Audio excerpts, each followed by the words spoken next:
everyone, Jeff Gatz here. Today we're going to talk about how to maneuver in 4/4 time. Now if you don't know a whole lot about time signatures, don't worry about it. You probably know more about 4/4 time than you realize. In fact, if you've ever listened to the radio or any popular songs on iTunes, Spotify, YouTube, or whatever, then you're pretty much already an expert in 4/4 time.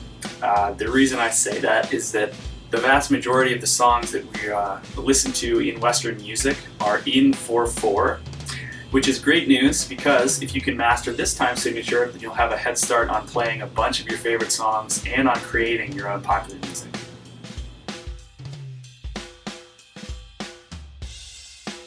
So first, let's talk about what a time signature is. If you're reading written music, the time signature appears at the beginning of each song, and it tells you two very important things. First, it tells you the number of counts per measure, and second, it tells you what type of note gets a single count.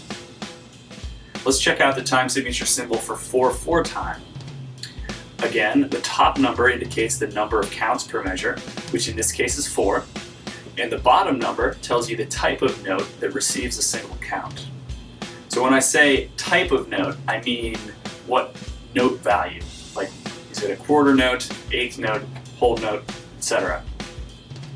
So in 4/4, from this time signature, we can see that there are 4 counts per measure and that a quarter note gets a single count.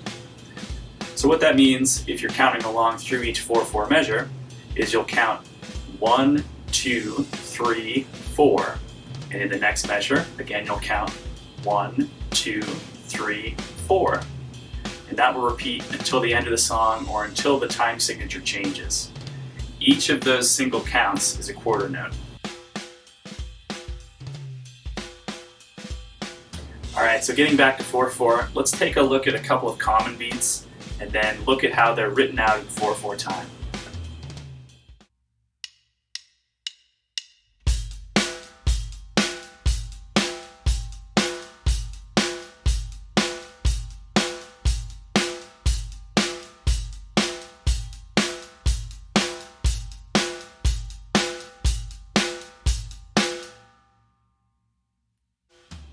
This first one was a very common rock beat. Throughout this beat, I played quarter notes between my snare and bass drum, and eighth notes with my hi-hat. This actually introduces a new method of counting that we need to use for eighth notes. When I count quarter notes in 4/4, I say 1, 2, 3, 4. But because eighth notes are twice as fast as quarter notes, or in other words, 2 eighth notes are fit into the same amount of time as a quarter note, we need to add to our counting method. So, for eighth notes, we will keep the 1, 2, 3, and 4, but between each of those counts, we'll need to add the word and. So the snare and bass drum played 1, 2, 3, 4, and the hi-hat played 1 and 2 and 3 and 4 and.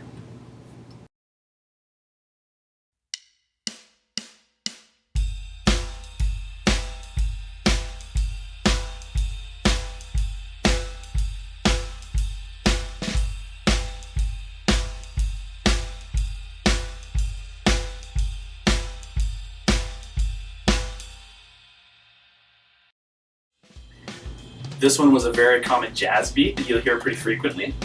In this beat, the bass drum struck on all 4 quarter notes, 1, 2, 3, and 4. And the snare drum, again like the last beat, struck on the 2nd and 4th quarter notes. In addition, I also closed the hi-hat on the 2nd and 4th quarter. Instead of playing straight 8th notes on the hi-hat, I actually switched over to my right side and played on the ride quarter notes on counts 1 and 3, and then 8th note triplet pattern on the 2nd and 4th counts.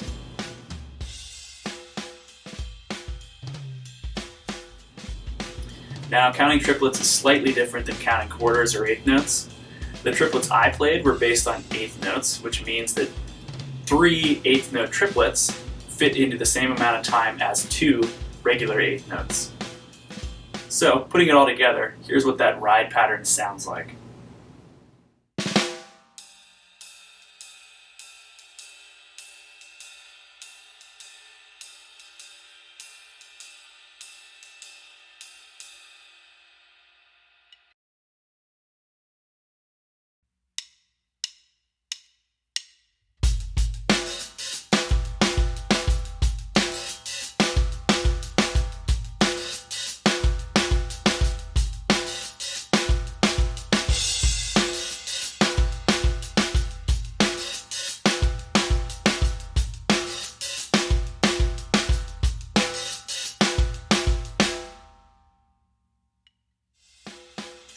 last, this beat is one of the best known funk beats of all time.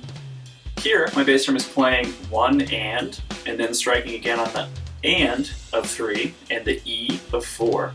But wait, so what's an E? Well, this is actually part of the way we count 16th notes. So, if I were to count 16th notes all the way through a full measure of 4/4 time, I would say 1 E and 2 E and 3 E and 4 E and Each of those counts is a 16th note. 2 16th notes fit into the same amount of time as 1 8th note. And because 2 8th notes fit into the same amount of time as 1 quarter note, 4 16th notes fit into the same amount of time as 1 quarter note. Back to the beat, my hi-hat is playing all 16th notes, and I'm opening my hi-hat with my foot on the E and the of the second quarter note. And last, I'm doing a little bit of something complex on the snare drum, which is hitting it on the second quarter note, hitting it again on the E of the third quarter note, hitting it on the fourth quarter note, and last hitting it on the of the fourth quarter note. I hope that you enjoyed this video. This was a brief overview of 4/4 time, but I do hope to explore more specifics of time signatures, note values, and counting in future lessons. The more you know about how music is written, the better you can understand how to play it. Thank you for watching.